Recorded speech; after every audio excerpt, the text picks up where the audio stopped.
Reinaldo, bora começar falando do senador Flávio Bolsonaro. Ele afirmou nesta quarta que a CPI do Senado para investigar os ministros Alexandre de Moraes e o Dias Toffoli, que são do STF, não seria instalada por ser ilegal. Ele também definiu o autor da proposta, o senador Alessandro Vieira, como um grande hipócrita por fomentar a implementação da comissão sabendo dessa inviabilidade. E o Vieira não gostou, né? Claro, ele falou o seguinte, abre aspas, alguém consegue explicar por que o Flávio Bolsonaro ficou tão nervoso com uma CPI que vai investigar a conduta dos ministros Toffoli e Moraes? Ele protege os ministros por covardia ou conivência. A gente já sabia desde 2019, quando ele foi contra a CPI da toga e o impeachment, mas por que esse desespero tão grande agora? E aí fica a dúvida, Reinaldo. Flávio está sendo técnico, está sendo prudente ou, como diz o Vieira, está com medo? Olha só, né? Eu costumo dizer, Rafael, que a política é sempre muito menos óbvia do que parece, né? E, portanto, a gente tem que ir além da obviedade. Essa é uma questão. A segunda questão, que eu acho que pode estar na raiz dessa decisão, eu conheci um cara uma vez que disse o seguinte: quando você não tem altura, você chuta a canela das pessoas. Quando você tem altura, do adversário, né? Quando você tem altura, você tem de saber que você pode dar um murro na cara. E aí é melhor pensar. Para chutar canela não precisa pensar muito. Para dar um murro na cara precisa. Talvez o Flávio antes estivesse sem altura e agora com as pesquisas eleitorais ele esteja com altura. Então vamos lá. Primeira coisa do Alessandro Vieira. Flávio estaria com medo. Bom, se o Flávio está com medo ou não, não sei. Né? E não tenho como saber isso, se tem medo. Porque, tem medo porque tem envolvimento com o Vorcaro, com o Banco Master, com não sei o quê. Bom, isso não sei até agora, do que veio a público, não parece ter nenhuma evidência. Um monte de gente do Centrão que teve relação com o Banco Master, isso sim, né? E que alguns estão na base de apoio provável do Flávio Bolsonaro. Então, sim, há essa linha de especulação. Né? Agora, eu também destaco na fala do Vieira, do Alessandro Vieira, quando ele diz aqui que ele protege os ministros por covardia ou conveniência, a gente já sabia desde 2019, quando ele foi contra a CPI da toga. Veja que a CPI da toga, a CPI da lava-toga, ela já era estupidamente legal, porque se tratava de botar um poder para investigar outro. Ali, nem objeto tinha. Agora eles podem tentar criar o objeto, as relações do Toffoli com o Master, as relações do Moraes com o Master.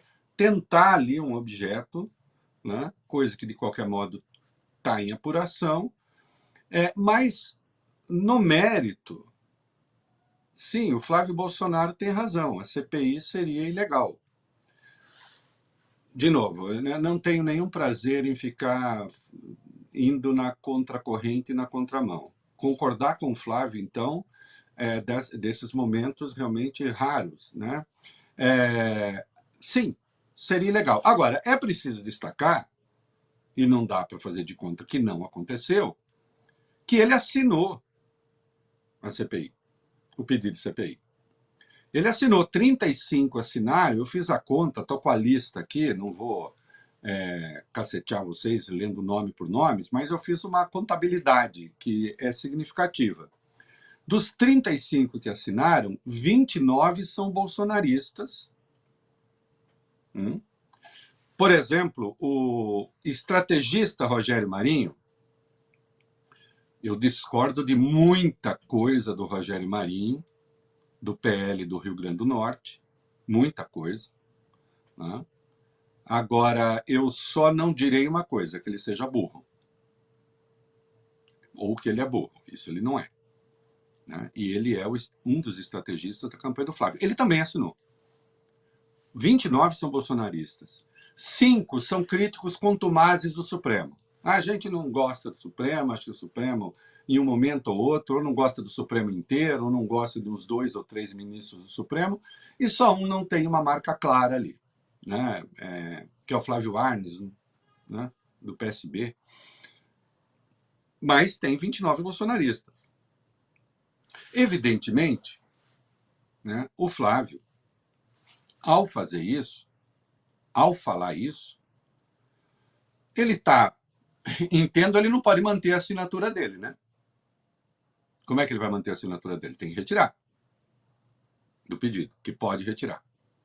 Ele tem que retirar a assinatura e suponho que os bolsonaristas que não quiserem, enfim, ficar na contramão desse que é a nova liderança da família, também, ou pelo menos um bom grupo, né? E sim, essa CPI, com as características que eles querem fazer, seria legal porque caracterizaria um poder investigando o outro. Então, o caminho para qualquer apuração que se queira fazer não é esse. E acho que o Flávio está reconhecendo isso. Ele está reconhecendo porque a alma dele, que está reconhecendo mesmo, lá nas suas profundezas, diz: Alessandro, é medo. Não sei, de novo, não tenho como saber. Como dizia um professor de literatura que eu tive na USP, Alfredo Bose, brilhante, genial, o fundo das consciências a Deus pertence. O fundo mesmo das consciências. Havendo fatos, acho que acabarão vindo à luz. O que me parece, e aí a gente volta à metáfora do não tem tamanho, chuta canela, tem tamanho, aí já verifica com o eventual oponente se tem a chance de dar um murro na cara ou não, o soco no queixo ou não, e se é conveniente fazê-lo, não é? Se pode, na tentativa, levar um contra-ataque, enfim. O fato é que o Flávio, hoje, nós vamos ver daqui a pouco, o Flávio hoje está empatado com o Lula em todas as pesquisas de segundo turno. E hoje, no dia 12 de março, quando você olha as circunstâncias, eu diria que as circunstâncias mais conspiram hoje, não quer dizer que vai ficar assim. A campanha não começou, a eleição está longe. Mas hoje as circunstâncias mais conspiram a favor do Flávio do que contra. A questão agora é saber, e isso é fundamental, qual é o aceno que Flávio faz ao processo político, qual é o aceno que Flávio faz aos poderes, qual é o aceno que o Flávio faz aos mercados, qual é o aceno que o Flávio faz à estabilidade. Porque ainda que você faça uma CPI, caso se instalasse, porque seria, acho eu, considerado inconstitucional. É preciso lembrar que o Supremo mantém jurisdição sobre CPIs. Você não pode fazer uma CPI e investigar quem você bem entende. Porque senão, bastaria você ter um grupo majoritário e você faz CPI para alvejar seus inimigos e para proteger seus amigos. A gente já tem algumas características assim nas CPIs que estão em curso, né? Quando o Flávio faz essa crítica dura ao Alessandro Vieira, né, ele está deixando claro que o Alessandro Vieira também está fazendo um jogo ali, que é o jogo assim, ele virou o Moro da hora. É o Moro do Congresso. Na sua luta contra o Supremo e na sua suposta sanha moralizadora. Né? Veja que ele transformou a CPI do crime organizado na CPI do Master. Você não tá, no momento, você não vê a CPI do crime organizado investigando o PCC, investigando o Comando Vermelho, investigando milícias. Ali, a partir da conexão que haveria de um fundo que seria ligado ao PCC, que estava na REAG, que por sua vez tem ligação com o Master, então aí você estabelece isso, diz, é crime organizado, o que não deixa de ser o método da Lava Jato. É um pouco o mesmo método da Lava Jato. Né? O Lula só foi parar em Curitiba, na vara do Moro, na 13ª Vara Federal de Curitiba, só foi parar lá porque se arrumou uma conexão frágil, que depois o Supremo teve de reconhecer que era inexistente, entre o Lula e a Petrobras, que era o caso investigado lá. Ah, por quê? Porque o triplex, que o Lula acabou não comprando, de qualquer modo, o triplex tinha sido reformado pela OAS, a OAS tinha contrato com a Petrobras, portanto, Lula está ligado à Petrobras, e, portanto, o Lula é um caso do Moro. E depois o Supremo teve de reconhecer que não. Né? Inclusive com ministros insuspeitos de simpatia pelo lulismo. Teve de reconhecer que não. Né? À época se brincava, bastava alguém sobrevoar Curitiba e o Moro chamava a competência para si. Né? Depois vieram a público as conversas da Vaza Jato, da spoofing, e aí tem lá Dallagnol comemorando que o caso foi parar em Curitiba, sabendo que era uma forçada de mão, que não. Então, quando o Flávio faz isso, ele um pouco reconhece, um pouco não, ele está reconhecendo esse papel que o Alessandro Vieira está jogando. E aí ele tem um caminho, ou ele se amarra a Alessandro Vieira e a aventura do Alessandro Vieira contra o Supremo, que ele confessa vem lá de 2019, da CPI do Lava Toga, ligada à Lava Jato. Né? Ou ele diz ao processo político, aos mercados, aos poderes, etc. Olha aqui, eu não sou esse cara que, se eleito, vai botar fogo no circo. Eu não vou advogar, não vou defender um procedimento notoriamente ilegal.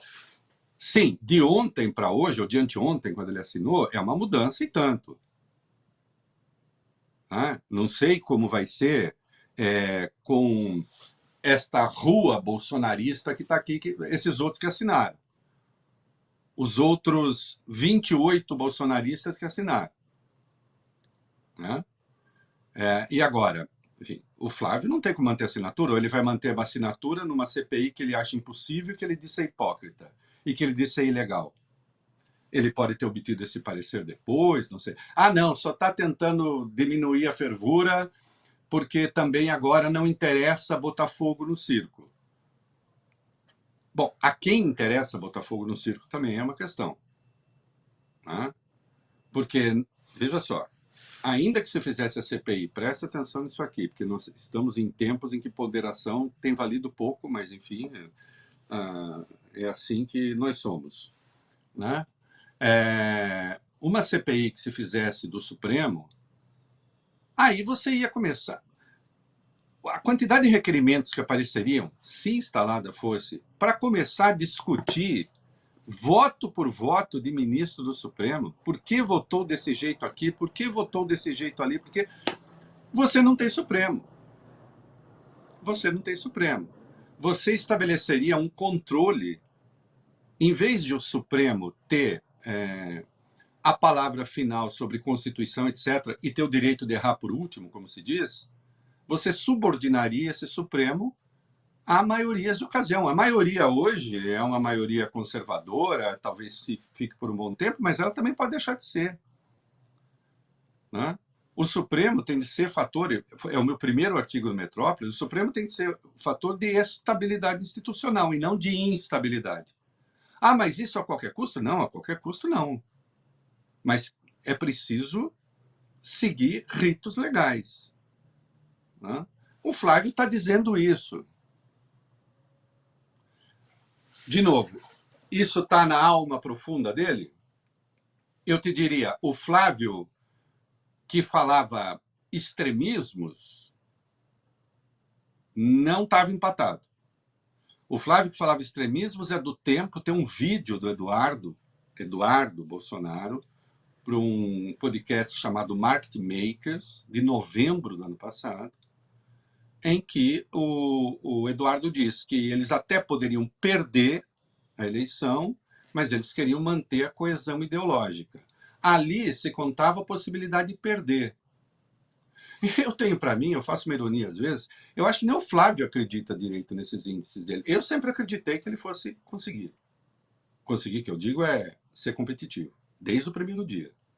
Eu, inclusive, divergi quando os progressistas começaram a tirar o sarro da primeira pesquisa de dezembro. Bolsonaro fez o Flávio candidato, e o Flávio aparecia com 36% no segundo turno e o Lula com 51%.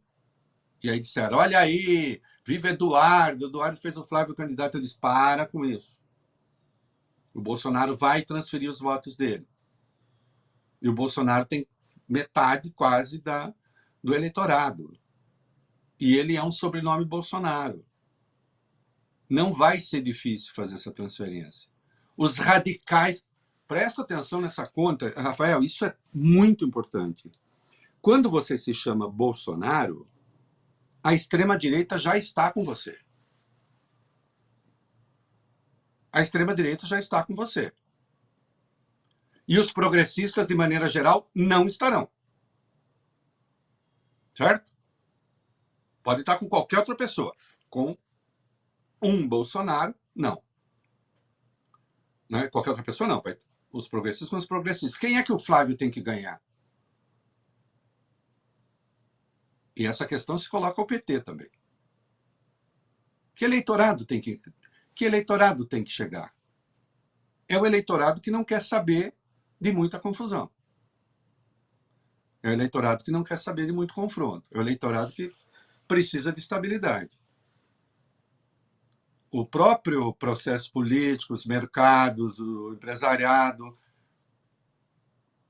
Essa ideia de um Supremo que se vende preso numa redoma, que não fala com ninguém, daqui a pouco tem uma pesquisa, vamos falar da pesquisa da Datafolha sobre a avaliação do Supremo, será que isso realmente interessa ao poder econômico? Ao poder político? Mas quando eu faço essa pergunta, fica parecendo que eu estou dizendo, porque eles fazem muita sacanagem com o Supremo. Não, não estou falando isso, não. Eu estou falando que o Supremo tem que dialogar com todo mundo, tem que dialogar com a sociedade organizada, com aqueles que, no processo político, no processo econômico, estão marginalizados. E o Supremo faz isso, e presta atenção a isso, porque é um garantidor de direitos fundamentais da Constituição. E também tem que conversar com a sociedade organizada, da qual o empresariado faz parte, o mercado faz parte. Tem de fazer sacanagem? Não, não tem que fazer sacanagem. Ninguém tem de fazer sacanagem. Agora, é preciso tomar cuidado para não ficar criminalizando o que crime não é. Né? E acho que o Flávio caiu essa ficha. Pode ser. Agora, eu, pessoalmente, e aqui, agora a análise fica mais complexa um pouco. Eu, pessoalmente, acredito que o Flávio seja, eu até brinquei ontem no meu programa Ursinho Blau Blau, falei aqui, né, vai lá, botei a música, né, meu ursinho Blau Blau. Eu acho que ele é ursinho Blau Blau? Não. Até que ele não retire uma entrevista que ele deu à Folha em 14 de junho, e nós vamos colocar um trecho aqui, né, ele está tomando uma posição agora que é tática. Tática. A estratégia pode ser aparentemente contrastante com a tática. A posição é tática. Para quem... não vou pedir para ninguém ler a Arte da Guerra, porque a Arte da Guerra você sabe que todo mundo cita, ninguém lê e sempre a citação é imprópria. Né? Então, o Sun Tzu dizia... Não, não é isso. Mas é que a tática são meios que você emprega, e muitas vezes esses meios que você emprega implicam perda de... Estou falando da guerra, né? Perda de homens, perda de equipamentos, perda de não sei o quê, mas essa perda é necessária para um avanço lá adiante. Então, que seja um movimento tático de moderação, isso é inequívoco. Nós estamos diante de um movimento tático de moderação. É por medo, é porque não sei, se o Alessandro Vieira tiver razão para apontar porque ele está com medo, que aponte. Também não fique levantando coisas assim contra ninguém. Né? Porque quando você vira o moralizador da sociedade, sair fazendo acusações, você goza de uma credibilidade por princípio. Esse é sério, olha aí, ele está atacando todo mundo. Tá. Você pode estar atacando todo mundo e estar errado em todos os casos. Só uma hipótese. Agora, é um movimento tático. Eu quero saber a questão estratégica, a questão de longo prazo. Essa entrevista que ele deu em 14 de junho vale? Vamos botar um trecho aí, porque a pergunta que foi feita a ele pela repórter da Folha é o que aconteceria se alguém do grupo deles, ele não era candidato ainda, o pré-candidato, ele ainda não era o escolhido do Bolsonaro, ele ainda era defensor da candidatura do Tarcísio, que é o que ele sempre quis lá atrás, o Eduardo que não topou, mas ele falava, se um dos nossos ganhar a eleição, a pergunta é, se ganhar, indultar o Bolsonaro e o Supremo falar que é inconstitucional, porque é inconstitucional, o que é que acontece? E ele deu essa resposta que nós vamos ver aí. É uma hipótese muito ruim, porque a gente está falando de possibilidade de força, de uso da força. A gente está falando de possibilidade de interferência direta entre os poderes. É tudo que ninguém quer. E eu não estou falando aqui, pelo amor de Deus, não estou fazendo tom de ameaça, eu estou fazendo uma análise de cenário que é algo real que pode acontecer ou não pode. O Bolsonaro apoia alguém, esse candidato se elege, dá o indulto ou faz a composição aqui com o Congresso Nacional para aprovar uma anistia, 2, 3 meses isso está concretizado, aí vem o Supremo falando inconstitucional, volta todo mundo para a cadeia. Não dá. Isso não dá. Certamente o candidato que o presidente Bolsonaro vai apoiar vai ter que ter esse compromisso, sim. Então, vai ter que ter qual compromisso? Ficou ambíguo aí. E o contexto também não esclarece. Compromisso? É o compromisso do indulto. Mas a pergunta foi, e se o Supremo falar que é inconstitucional? E falaria. Aí ele diz, aí é uso da força. O nome disso é golpe. O que significa uso da força contra o Supremo? Qual força? Só tem uma força contra o Supremo. Qual é? É força militar.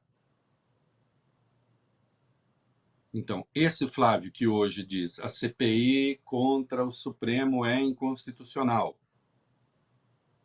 e o Vieira é um faroleiro, sei lá o quê, é um irresponsável, não foi isso que ele falou? Expressão que ele usou aqui, hipócrita. E o Vieira é um hipócrita porque fica pedindo alguma coisa que ele sabe que não vai acontecer. Esse Flávio é um. O Flávio de 14 de junho é outro. É o que fala em uso da força. Né? E nós sabemos que o que os bolsonaristas querem, isso o Bolsonaro também disse em palanque, isso também tem vídeo dele em palanque, dizendo que quer a maioria no Senado para poder fazer o impeachment dos ministros. Né? Eu tenho visto essa pregação diminuir.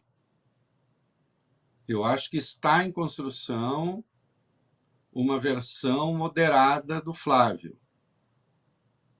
Eu aposto nela? No longo prazo, absolutamente não.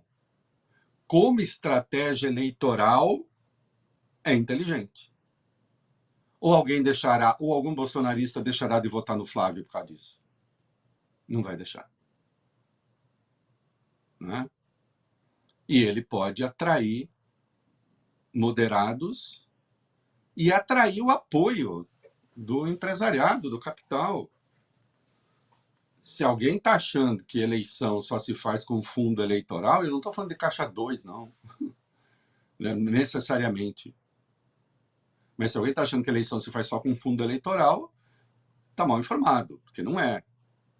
Há todo aparato que se faz e se opera com coisas que são estimáveis em dinheiro sem que precise virar doação eleitoral. Seminários, debates com o mercado, tal, não sei o quê. Tudo isso é parte da campanha. E é preciso ter essa adesão. Agora, para que tenha essa adesão também, o cara que vai gastar o dinheiro dele no investimento fala, eu não posso apoiar um porra louca que quer botar fogo no circo. Então, para a campanha, é muito inteligente o que ele está fazendo. Assim como foi inteligente, depois aí teve que voltar atrás, falar, não, eu não quero reeleição, tal, porque ele quer organizar a fila da direita. Só que ele falou, mas minha proposta não vale para prefeito e para governador. Aí já virou chanchada. Porque ele foi advertido, mas aí você não vai ter apoio do governador e prefeito. Então, né? Mas o movimento dele, ele está fazendo movimentos táticos para tentar diminuir o teor de extremismo da candidatura. E aí ele resolveu não entrar na aventura, o que no momento é uma aventura pessoal do Alessandro Vieira, que vem desde 2019 do seu alinhamento com o Sérgio Moro.